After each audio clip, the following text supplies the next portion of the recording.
Shalom Aleichem, parachat de la semaine, parachat Vaishlach. Mes amis, a priori, la paix, la bonne entente avec ses amis, son entourage, ses collègues, ses voisins, c'est le top, non?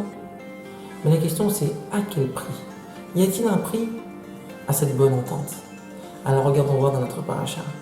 Yaakov s'apprête à rencontrer son frère Esav.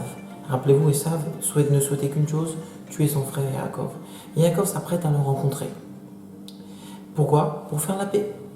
Il envoie des messagers vers son frère Esav. Et il dit aux messagers, dites à mon frère Esav, Im Lavan Garti, que moi Yaakov, jusqu'à présent, j'ai vécu avec Lavan. Qu'est-ce que tu veux dire par là?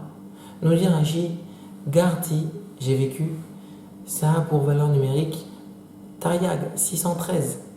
Comme pour dire, écoute-moi Esav, moi Yaakov, j'ai été avec Lavan, avec ce rachat, et quand bien même j'ai observé les 613 mitzvot, tu te rends compte? Il y a une question évidente qui se pose. Je ne comprends pas. Quel est l'intérêt à Yaakov de faire connaître cette info à son frère Esav? Qu'est-ce qu'il s'en tape, Esav, à savoir que Yaakov a accompli les 613 mitzvot, bien qu'il était avec Lavan Araja? Il s'en fout. Eh bien, écoutez la réponse de Rabbi Moshe Feinstein. Il dit effectivement, c'est bizarre, a priori, et ça, on n'en a rien à faire. Quoi? Imaginez-vous la scène, par exemple. Bibi Netanyahou va rencontrer le chef des autorités palestiniennes, Abou Mazen, et lui dit, Abou, Ola Somouk, je te dis que moi, je fais Shabbat. Mon peuple, il fait Shabbat, il fait la Torah, il fait les mitzvot. Abou, il va lui dire, t'es mignon, mais je m'en fous.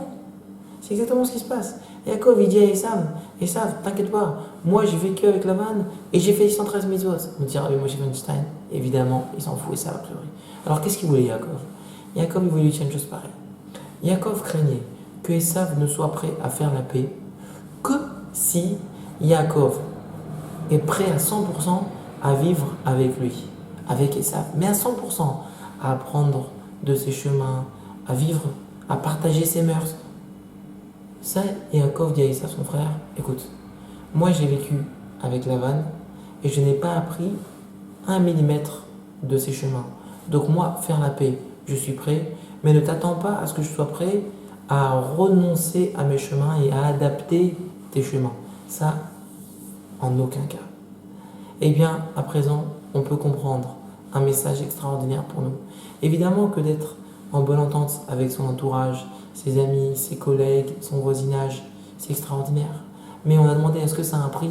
Évidemment que ça a un prix. On l'apprend dans notre paracha. Yaakov dit, je suis prêt à faire la paix, je suis prêt à être en bonne entente avec mon prochain, mais à une seule condition, que ça ne touche pas ma spiritualité. Moi, 613 mitzvot à 100%, eh bien ça nous va nous renforcer à conserver notre spiritualité, à ne pas être prêt à renoncer à notre religion pour être copain avec un tel ou un tel ou un tel ou un tel.